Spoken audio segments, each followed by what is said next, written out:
Good morning, welcome all the few that are here. Thank you for coming here instead of going to Al Gore's session. So we were just saying this ends up being a board meeting plus observers. So we will try and make this as free-flowing as possible and try and finish in about 45, 50 minutes and then take questions if there are any.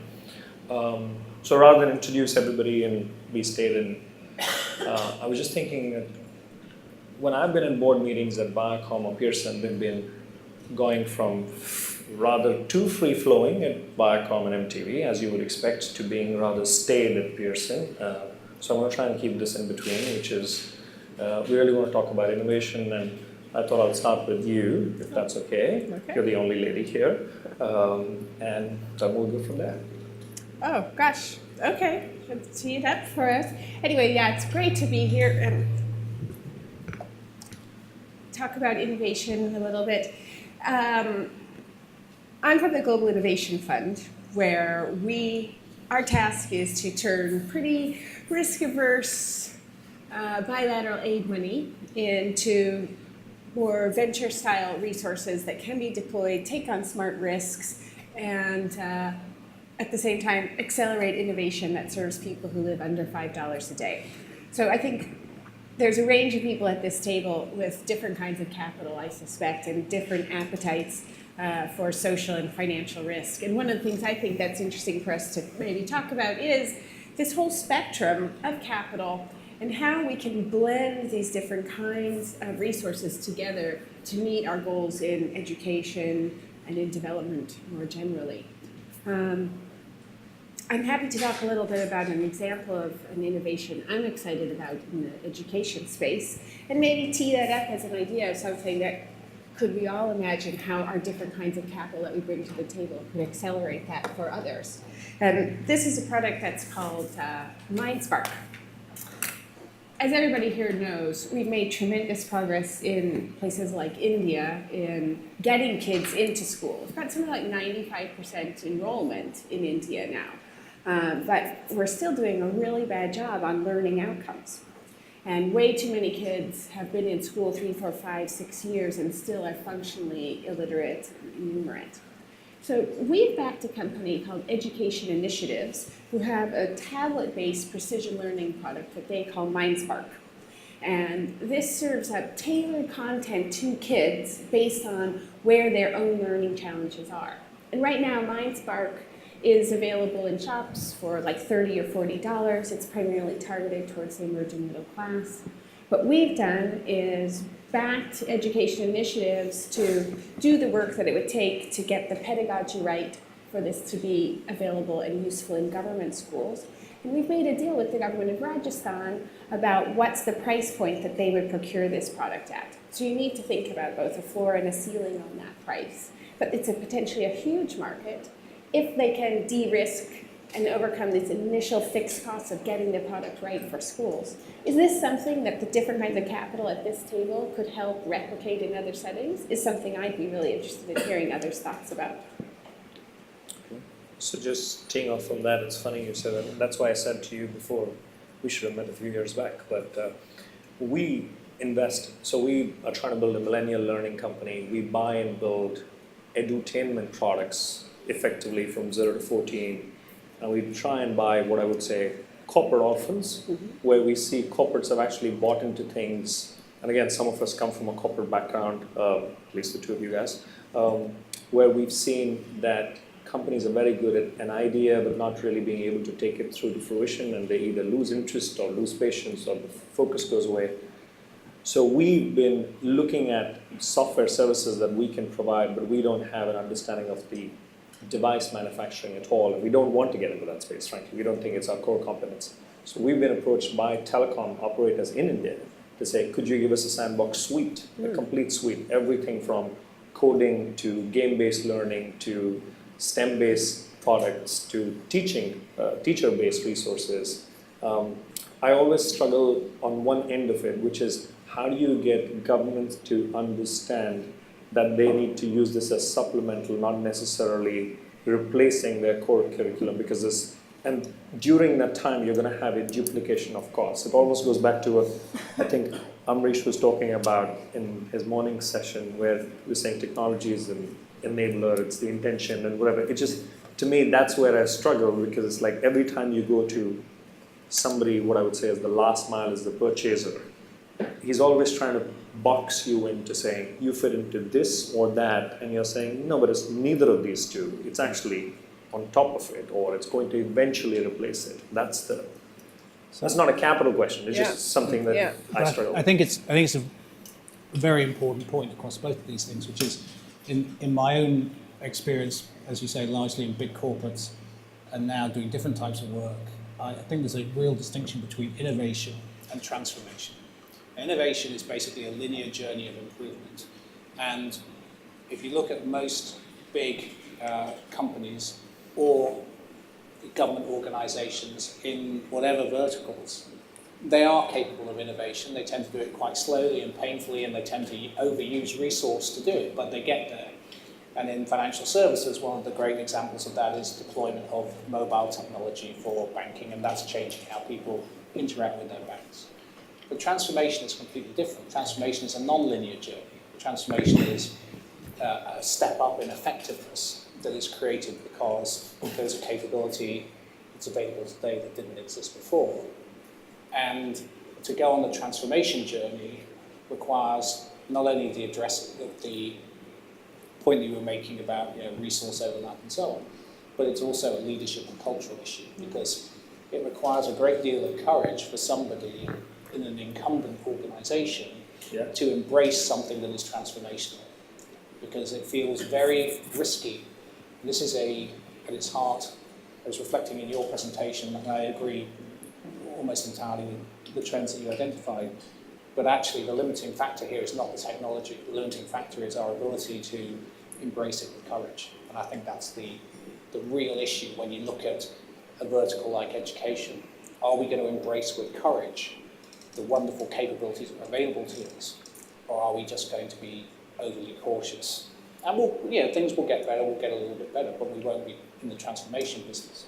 We'll be in the marginal gains business. You make a good point, but where I would come at it from is when it's a no regret decision, boards are pretty good at making it. But if it is something which is in the zone of uncertain, and I think more and more we are moving into an uncertain world, where even technology is changing exponentially faster. You no longer can predict we can all try and predict, and you did a very good job this morning. But it reminds me of what John Galbraith said about economic forecasting. The purpose of economic forecasting is to make astrology sound a sound science. So the challenge with this is that the future is very uncertain. And people sitting in boardrooms have a big challenge in terms of making their bets. Because there's a more than 50% chance it may just go wrong. Which is why I think companies more and more will not go for these mega projects, which are going to cost zillions of dollars. And this is where I think Silicon Valley and the tech industry is very good at. Take small bit-sized stuff, do small projects, implement them quickly because you don't know the future of technology, and do course correction as you go along. Entirely, and actually but again, one of the, I think, misapprehensions in the boardrooms of large organizations is that you have to make a series of large, almost existential bets. Because of what technology allows you to do, you can take a portfolio approach, and almost and there are a series of investors at this table, almost like an investor, you can say, I'm going to place some of my resources on the transformation journey, maybe 10%, maybe 15%, maybe I'm just going to have 80% keep investing in the status quo, innovating, making things better linearly. But I do think that's the key challenge, and that's how you get comfortable with the uncertainty about the future, which I entirely agree with. And even the predictions that you were making this morning, which again I broadly agree with, the fundamental thing that's driving that change is the fact that technology capability is increasing at an exponential rate and the cost is falling. That's the one thing we know. Everything else is speculation. But we know that will allow us to do things that we can kind of conceive of today, and a whole bunch of things that we have no idea that we'll be able to do in the future. And so I think more of a portfolio approach is what boards need to think about. So if you look at an old consultant approach to this was categorize your capital allocation into horizon 1, 2, and 3, right? And the point you are making is that you should always conserve some amount of your capital for the unknown, unpredictable, but potentially huge payoff because they're transformational. And here is the choice. I mean, this morning in your great presentation, you talked about people, the way they would live. Now, it's not necessarily unidimensional or binary, but people could choose to live far away because you can travel that much faster. And possibly you don't need to come to your workplace, you can work from home. But equally, if people are not going to be in a workplace which is some form of a social gathering, people may actually want to live in the inner city because social interaction may become far more important. So you could have a situation where actually because you can travel that much faster, you can go from Beijing to Tianjin today in 70 minutes. You could live in Tianjin, but equally people will say, no, I want to be in the inner city. It could quite explain why a lot of the inner cities in America, whether you take Los Angeles or Chicago, are reviving. I don't know. I mean, not going down that path, this will become a transportation-related debate. But point to note is, I'm on the frontier tech side, and our job is to meet with boards of Fortune 500 companies and convince them on investment on future technologies, particularly very relevant to my experience. And one area which my personal background is in computer vision. It's an industry agnostic technology. It will impact all works of life, fashion, education, organization, manufacturing, government, every aspect of life would be impacted by this technology. But I see value when we go and have those conversations, and we see completely different, there couldn't be more polarized outcomes among direct competitors in an industry or completely different in industry. So we have conversations with, let's say, an automobile insurance company where the technology would reduce the cost of claims by 90%, mathematically proven. You take that and one visionary board immediately buys into it, and another would like to procrastinate it by 2 more years. So what would that 2 more years mean for them? Of course, history would say that actually either the company which went for it was a bad decision, but I think it's an important point to discuss that still decision making is still in hands of, we call it company, but humans who, based on those personal biases, make those decisions. And we of course would blame organizations for it, but there are people behind these organizations. I'd like to hear from your view that I think every board member today or across all industries should understand that technology-based competitive advantages are no more a niche thing. Some amount of capital should be deployed, and decision making shouldn't be just sort of whims and fancies of personal opinion, because there's enough data points to support some of these. And even I'll tell you where examples are. Literally, even a pilot wouldn't be approved of a substantial, because just a group of board members would say that we just don't believe the world is going to head towards this direction. So I think it's a fair point to discuss. So I think the boardroom should completely change their approach. And it shouldn't be board members sitting around thinking big and coming up with ideas. It should be go away from planning and go towards listening. And I think the beautiful part about the way technology is showing up, and I'm representing 2 perspectives. So my wife, who was supposed to be on the panel, founded Reach Capital, which is the leading ed tech investor in the world, and I'm on partner at Menlo Ventures, which is more traditional consumer-based venture capital, Ubers and Rokus and Series of the world. But what's happening is you don't have to spend any money. You look at what your teachers do in the classroom and see, oh, somebody started to download this app and they're telling their other friends about it. You go on Twitter and you look at what are the teachers excited about, and you talk to the companies that are actually generating usage and people using it in the classroom to solve specific problems that they have, as opposed to some districts saying this is going to be great for you, hand it down. Or employees, they're begging to get Dropbox to share files, and they don't want the Microsoft SharePoint or whatever else. Any of these things, the people are speaking with the things they're downloading that they're asking IT for. And if the board members just have the wisdom to, I think, listen and become students of the market, you can see where there's traction and just kind of apply resources to where the demand exists. There's an interesting backdrop to that, an analogy to that, which is for education anyway. We are thinking about a sector in which government is and will continue to be a critical player.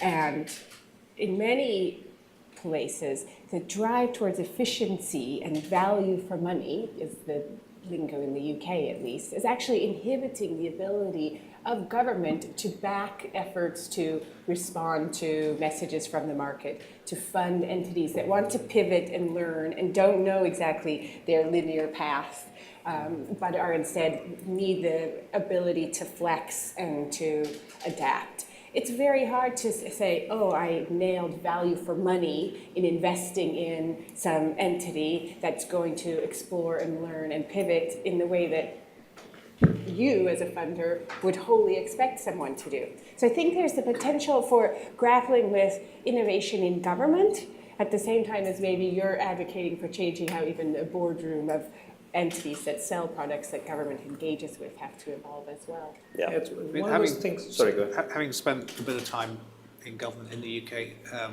working with the Department for Education, my observation is that there are probably more similarities between the government sector and the corporate sector than anybody would like to admit, largely because it's big organisations working inside a lot of constraints and so on. Yeah. But I really love your point, because I think one of the things I worry about a great deal, and whether it's boards or executive teams, is the question of diversity. And diversity has been portrayed as whether it's disability, gender, ethnic background, and progress has been made. But actually, what I worry about most of all is diversity of thought on boards. And there tends to be a great deal of homogeneity around people who end up on boards, and in the way they think about It's it. groupthink. It's an old boys club, hopefully becoming we're probably getting better at tackling the gender mix, but we're still not good, coming to your point and yours, of handling the age mix. Why does a board member need to be a 60-year-old graying guy like both of us? Doesn't need to be.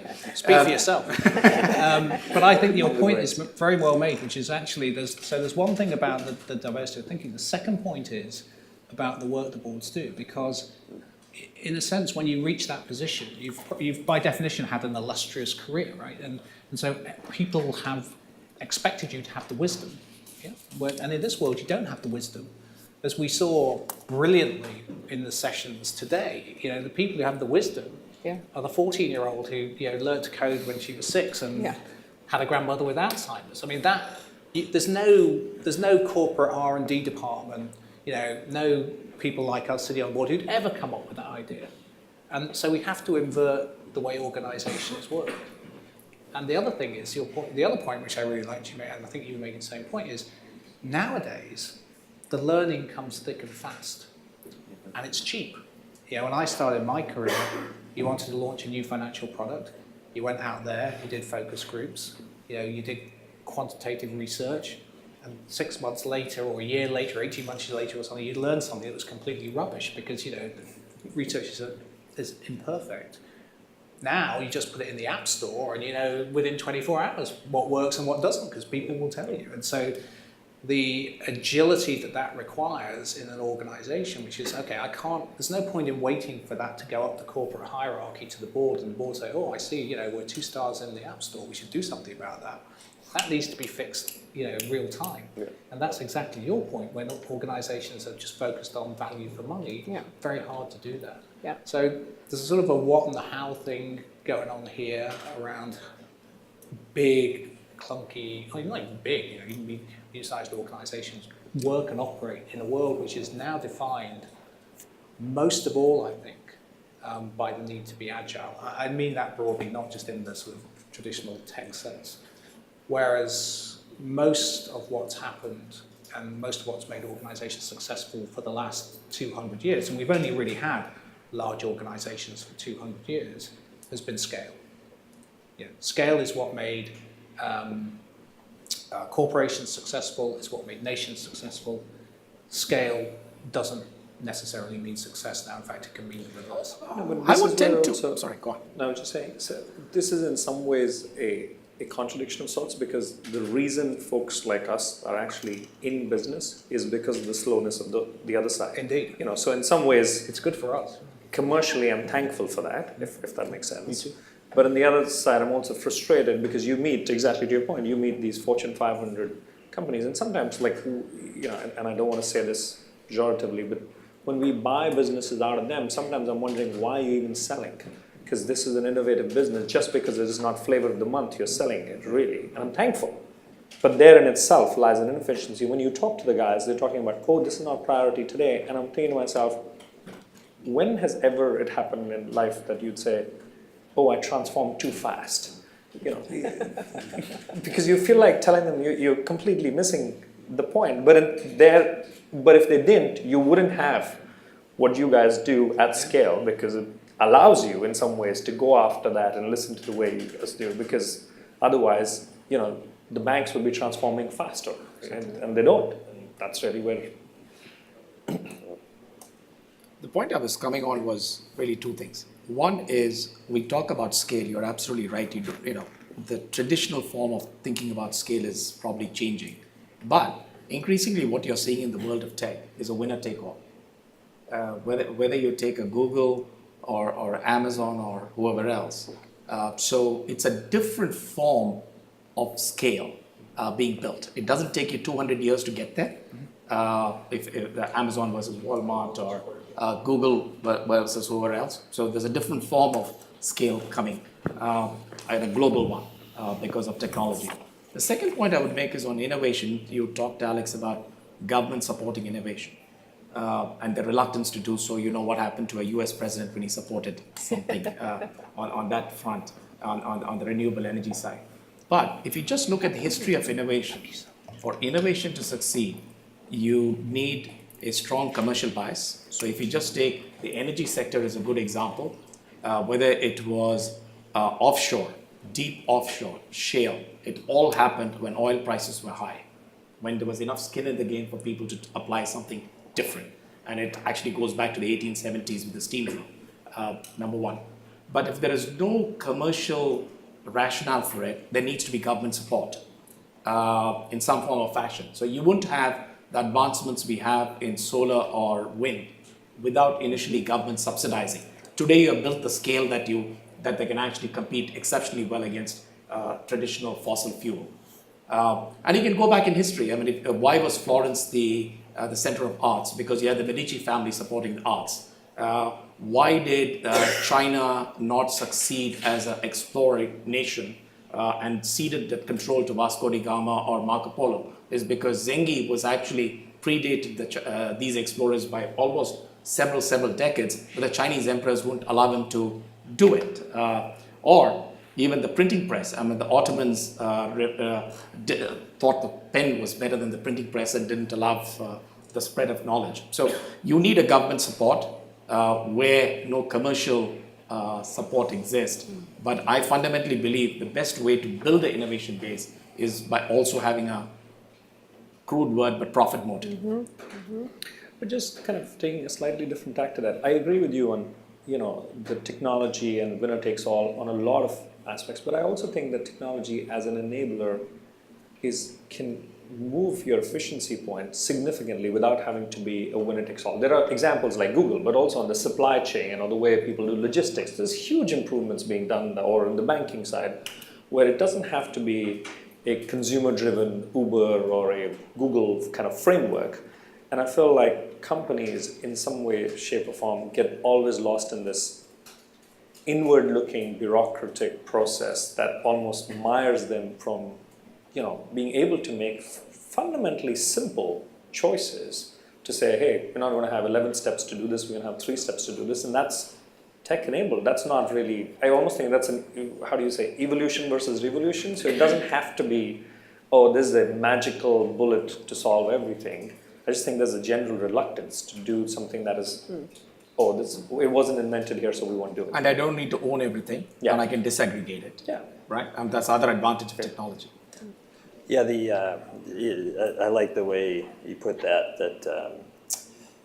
it doesn't have to be like revolutionary thinking, and in many ways, some of the best investments that we see are things that you just take an existing behavior pattern.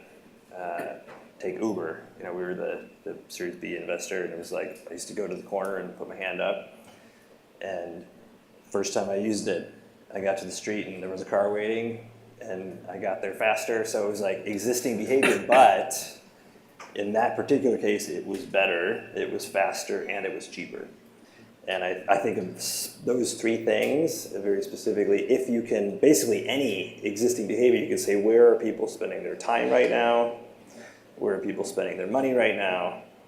And then if I can use, I call them ingredient technologies, but this is the machine vision or the AI algorithms or the robotics or the IoT or the lithium-ion batteries or any of these ingredients, and then take some combination of those into a very simple product that solves a very specific problem, then people will use it, because all of a sudden, last week was like this, and then I discover the technology, and then next week is different because some part of my weekly routine changed after having adopted that. And I think so many entrepreneurs get into this kind of theoretical, wouldn't it be great if, instead of saying like, wow, these teachers, their classroom management is abominable right now, and every teacher does it a little bit differently. And then a company like Class Dojo comes along and says, we have these little avatars and a really cool behavior management system, and teachers download it for free, and they get to 40 million schools in a couple of years because it's an acute pain point, and it's really easy to adopt and start using.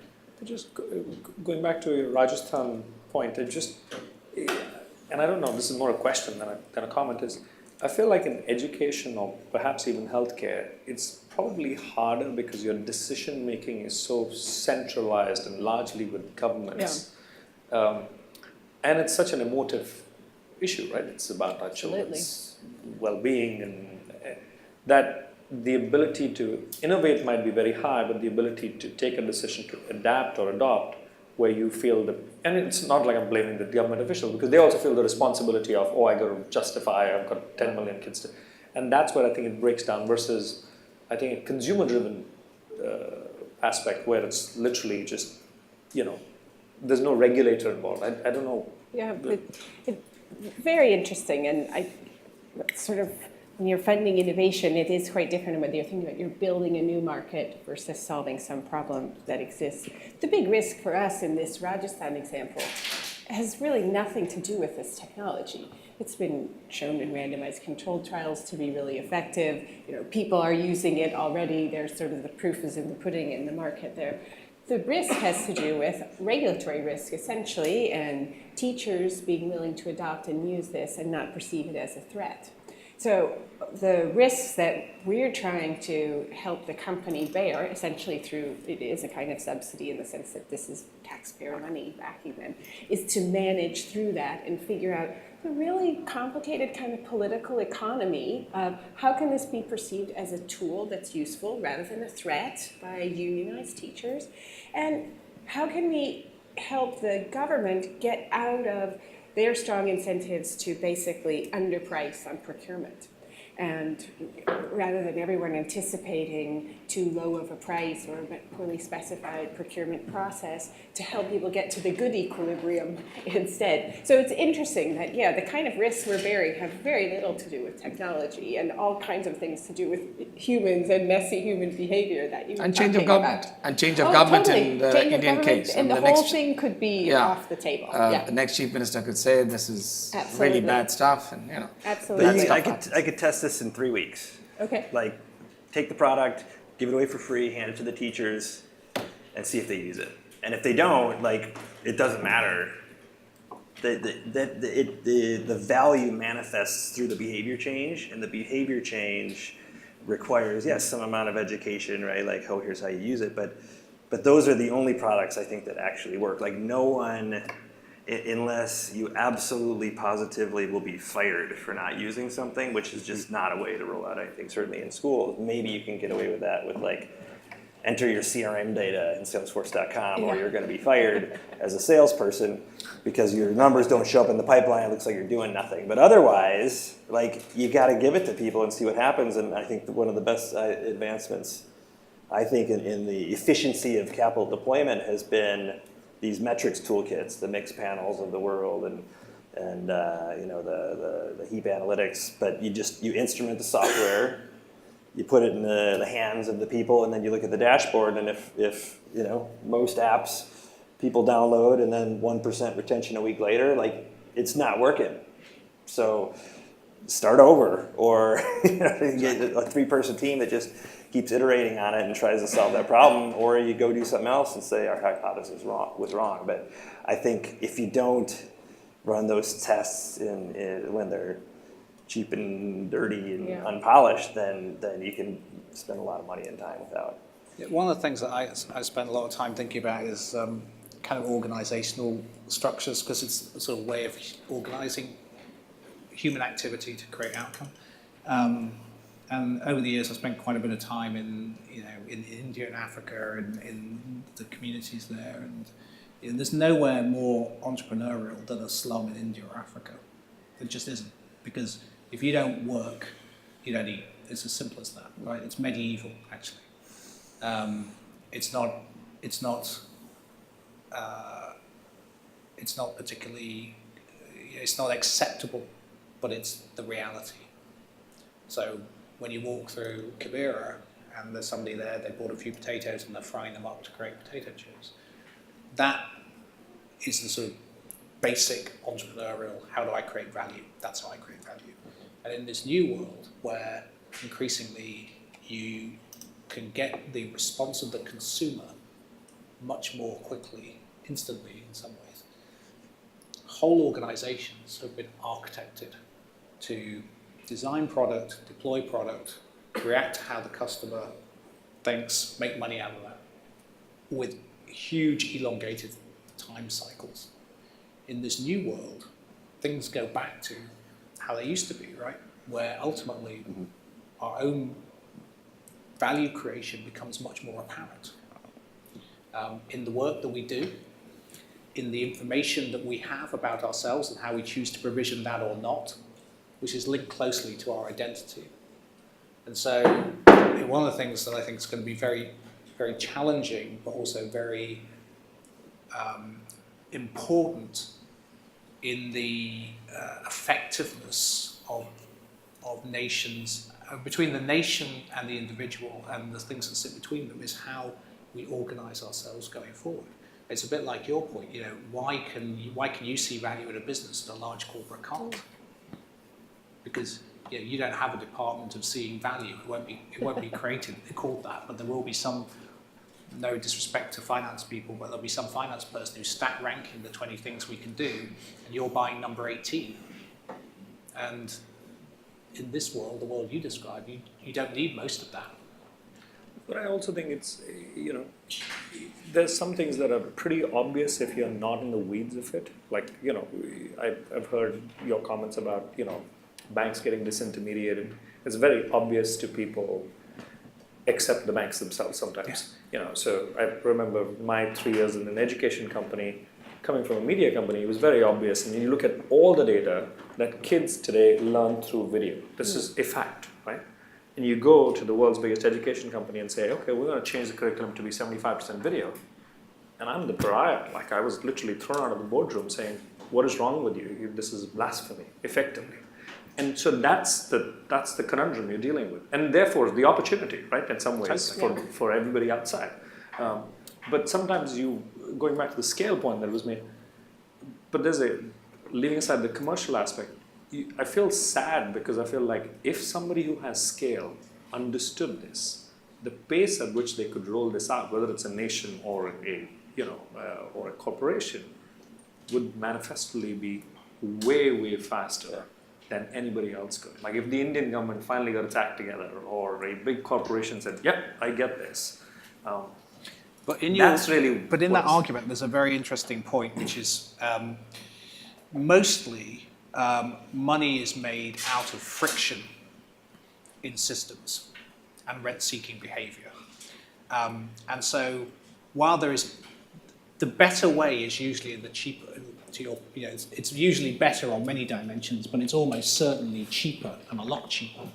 And so one of the problems of sitting in a large organization is you're looking at, I've got all this revenue that I account for. Now, I can do it in the new way, but my revenue might drop by 50%, 80%, 90%.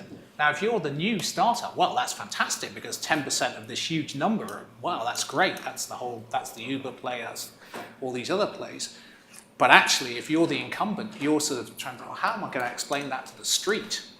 When I say I've moved everything, take my industry, I've shut all my branches, I've taken a massive write-off, I've moved everybody onto mobile, and by the way, because it's all instant, I don't make any money out of the friction and rent-seeking that's embedded in the system, so my revenues have halved.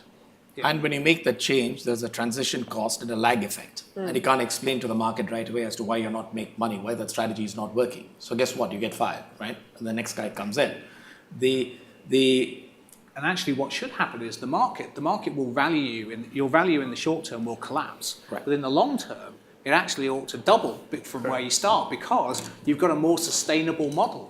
Because you'd be valued as a growth business again, as opposed to an incumbent where you're just a utility. Which is why I presume many times in boards you sat or I sat, we wish we were a private company because we could make those long-term decisions as opposed to the short-term. Why does the market always value financial performance? I think there is an issue with that in general towards the world we're heading to. Except in the tech world, where you get rewarded for the amount of loss you make. So you're right. Yeah, but we don't price in environmental, social, and governance risk well at all, despite, I think, increasingly understanding that can be a business risk too. If today I have a tech, it's hypothetical, which will dissolve and make disappear all the plastic in the ocean, I'm not going to make any money. I can say 50 years down the line. I'll tell you, will struggle to get a Series A money, and there will be one or two. If I take it if I become very realistic, doing this, like day on fundraising, helping other entrepreneurs, in a very realistic matter, I would have to reach people like Al Gore. It will be very difficult to maybe in this event, but very difficult. Like there'll be 10 billionaires in the world who this topic is very passionate to their heart. So disposable income is today's interest rate alone. So, but to go through like proper financial channels, all of that, without showing a financial plan, and in terms of returns, though I would say that this single initiative secures the future of the world in a more efficient way. And there are incredible ideas which truly impact UN 17 sustainable goals, but they actually, all of them are struggling with fundraising because they're impact driven. Yeah. But that's two one different points here, though. So that point, and your point is about externality. Yeah. So externalities are not appropriately captured, and the role and your point about the investment in solar and wind is exactly the same point. The one way to deal with that plastic issue is to massively tax the use of plastic. And then recycle that money back into the development of the solutions you've described. That's the only way to do it. Although in my own career I've railed many times about short-termism in the market, the one thing that the market is very good at almost perfect at, actually, for public companies, is valuing the net present value of the income stream of the company. There are only very few exceptions where companies get measured on revenue growth as opposed to net present value of earnings. And those tend to be the tech companies, and that's why, if Netflix subscriber dips in a quarter, their stock takes a beating and the reverse is true. So if we want to deal with the externality problem, then we need to have a much more aggressive intervention by governments to say, okay, every one of these, there's a 50-cent tax on it. And that solved the problem overnight. But that requires some government to intervene, and then there are business interests, because I think there's we look at adoption of technology, it's not going to be linear, even if the benefit is going to be exponential. Yeah. For a very simple reason, because there's a complex interplay of multiple actors who all bring their own enlightened self-interest to the table, whether it's governments or consumers or producers or anybody, any of these actors, and even within that, they are not a monolithic whole. There is a government which is heavily into technology, say Singapore, and then a government which is not into technology, let's say Papua New Guinea. Yeah. Or even in the production area, I mean, you could have somebody who's old world and another producer whose new world was a threat to the old world producer. So, and again, so even if you take Uber as an example, I mean, I'm sure the cabbies in London are not excited by Uber. And that manifested itself in the government intervening as well. So there's a complex interplay in there. So I don't think adoption is going to happen as fast as people believe it's going to happen because of that. And your point about, I was just thinking about your point, Bhav, about why do big companies get rid of that really exciting business? It's usually because it is small and it's at the fringe. And to my mind, the biggest disservice done to humanity is two consulting concepts. One is 80-20, the rule of 80-20. That's where a typical consultant comes and says, this belongs to that 20 bucket, focus on the call. And the second is stick to your knitting. And both of them, if you just look at it, have been a death knell to companies, and that's why they let go of that small stuff. But you're right. I mean, it comes back to the architecture of the economy, which is based on a 18th and 19th century model of scale. And in a scale-driven world, it makes sense to concentrate your 80%. But then values are compromised, and I think we're heading towards the time where boards really have to very rigorously look. Almost, I feel a company cannot have 5 values. You almost have to choose trust versus growth. When you try to do all of them, you do none of them good, and you make compromises. And I think we will see an era where long-term rewards would come towards companies who really make a lot of effort towards trust with their customers or clients, wherever. I'm always speaking from a slightly tech bias here. Today we have a general issue of trust generally in at least larger tech companies, and because 100% of their KPIs are growth driven, like growth at all costs. Yeah. Whether you're talking about social network, whether you're talking about search engines, whether you're talking about rideshare, we're not sitting in those boardrooms, but of course everybody's aware of most things going on, should be, at least from a fiduciary point of view. But the entire DNA of the business from day one was growth, growth, growth. I mean, now trust has become a discussion because of external pressure. But I really believe right at the top, even one has to choose what sort of they stand for. And we have to build our value systems around it. And sometimes just thinking that financial metrics is the only way of measuring success of a company, and not think about social impact, environmental impact, all those. I think things need to change in that direction. I'd add an additional point. You're absolutely right. Our focus on short-term thinking is leading the world astray. And probably Vice President Al Gore is talking about it because it's a favorite subject of his. So if you take a company, we all say the long-term interest of our shareholders.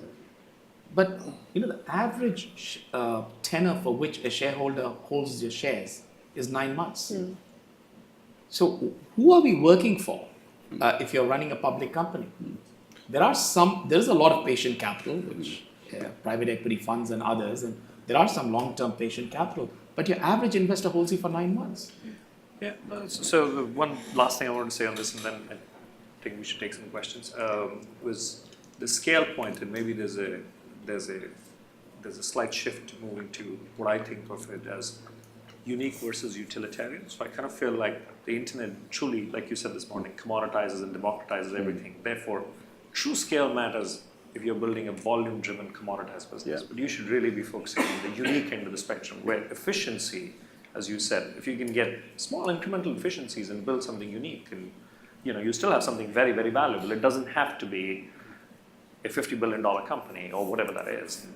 I think innovation and uniqueness in some ways will then translate to non-financial things. Is my thought. Anyway, should we take questions if anyone has any questions? Yeah,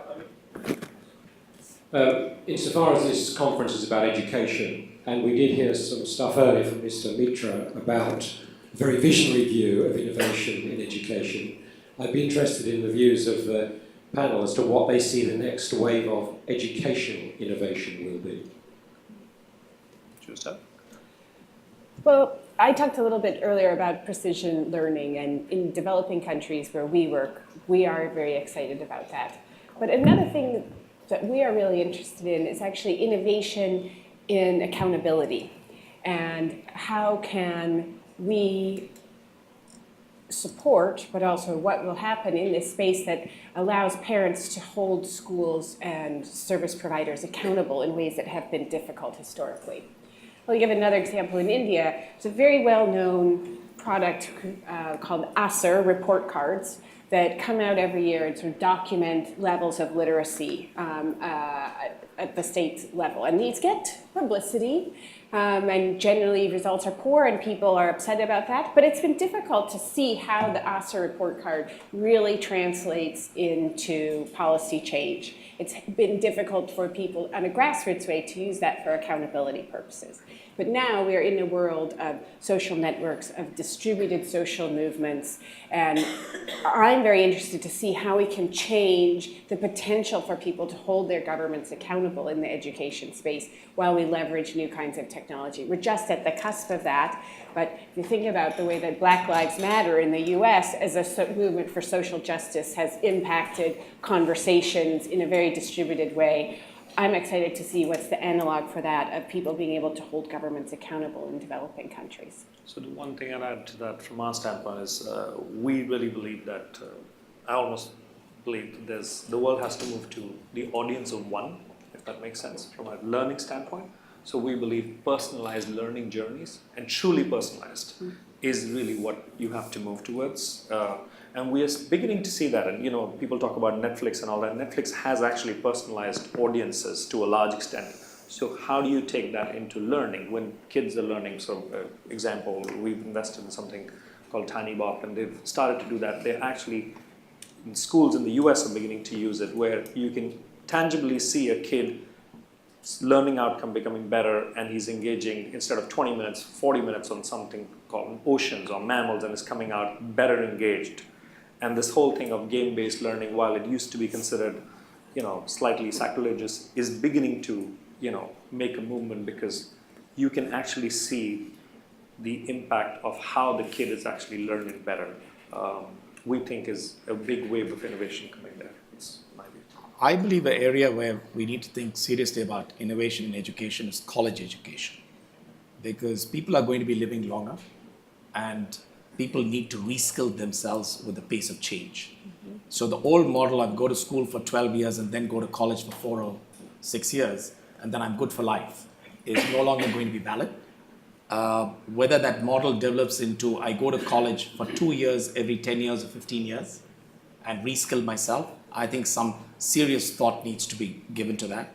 And if you look at a typical university, it delivers you 3 things. It delivers you a cohort, people you can go and have booze with. It delivers you a curriculum, and then delivers you accreditation. Today, I think you can disaggregate all these aspects. And if you take US, I don't know, maybe there are 1,500 economics 101 courses being taught today. I can assure you that 1,450 of those teachers are not the best at delivering it. Why don't we just take the 5 or 10 best teachers of the Eco 101, play it to all the classes, and have facilitators, moderators. There are ways to do it today, whether it's Coursera, Udacity, or edX, or any number of possibilities. So I think big innovation is due and should happen in the university space. I have a couple, because I really do believe in the data driving where's the actual innovation coming from. So a couple, I mentioned Class Dojo and behavior. There's a company called Nearpod, which is a platform for content, and it keeps all of the iPads or Chromebooks in a classroom synchronized, so the teacher can lead a lesson and all of the kids can follow along and not go over to YouTube and that sort of thing. But they're quite large now, approaching like 100 million in revenue. There's a company called Epic, which is like a Netflix for books, and that's become the reading lab in schools, and then they're trying to monetize the parents at home. Udemy in the incremental learning, where it's best teachers recording and coming up with a framework to teach more professional skills. MathPix is kind of a cool one, where it's taking the smartphone and instead of having to socialize with friends, you take a picture of a math equation and you get an answer back. And then VIP Kids, we saw some of the models with the startups here, where you're basically taking a location arbitrage, and whether you're using refugees to teach language, or in the case of VIP Kids, they're using English teachers during their off time to teach English language to Chinese students who want to learn it. And the parents in that case are paying basically for their time, but you can, with modern video conferencing, connect any two people on the planet and have that personalized one-to-one experience between two people, frictionless payment, etc. One question. Hello, thank you for the very nice talk you're having. From what we know, education is the more traditional sector in the world. And the reason it's the more traditional sector in the world, and compared to medicine or management, not whatever, is because the client is traditional, the parent. And because, if you discuss with a parent, they will always feel safe. They just see their classroom the way they went to school 30 years ago. And then we all agree on innovation, and everybody discusses and goes to a nice forum and they say, well, we have some new good ideas, and then they go back to school. And the daily running is the same, and they have to follow the chapters, and have to do standardized tests and do all this kind of things. So we all agree on the change, but actually in schools there's a big resistance to change, coming from teachers because they want to rush for the results, and also from the parents because they don't want their child to be experiments. So the question is, will the change come within the school because people will believe that they should do it, or it will come disruptive from outside? For example, Uber is a disruptive change. Airbnb is a disruptive change. So it's the question, will it come within or outside? So education is much more like the industry that I'm familiar with, which is financial services, than some of the other areas you've referenced. I mean, obviously, transportation is regulated to an extent for Uber, but nothing like financial services. But in general, I think history shows us that real change and true disruption almost never comes from within, for all the human factors that we've described. Now, in a highly controlled, highly regulated industry, the requirement to show the faster, cheaper, better benefit of a disruptive change is even higher. Because in your example, you're in the bar, you want to get home, difficult, but call up an Uber on your phone, that's easy to experience. Pushing these changes through a big complex system is really hard.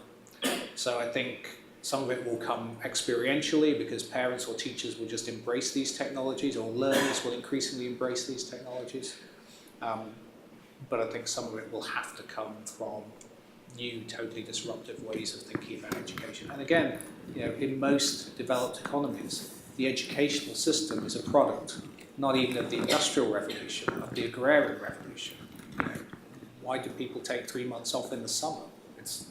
Is that really the best way of educating somebody at any given level, primary, secondary, or tertiary? Most teachers will tell you that at the secondary level, the first 4 to 6 weeks is just sort of catching people back up to where they were before the summer break. So, is it better to try and have a more consistent learning process? And I also agree with the point that was made before, which is we have to stop thinking of learning as a set of things that we acquire early in life. We have to think of learning as being a lifelong journey, and we have to think about it as acquisition of knowledge, skills, and behaviours that will allow us not only to be economically productive, but to have a richer life and to be able to use the wonderful things that technology gives us today. You like Simon Sharma, go watch a couple of his lectures on art history. That's knowledge acquisition just as much as going to Harvard and doing something. So how do we change that mindset among our citizens so that they can not just be economically productive, but they can have richer lives? And I would echo what you said. I would just add another fundamental driver of change is going to be demographics. We are looking at it through the lens of today's parents, but tomorrow's parents are today's kids, and they are brought up in a completely different world. So what they want, need, and yearn for in a classroom is going to be completely different from what today's parents are looking for, or what my father looked for. So that's, I think, also is going to be a huge driver of change, user-driven change. Yeah, great. Thank you, guys. Thank you for coming. Productive board meeting. We will hopefully. Thank you for chairing.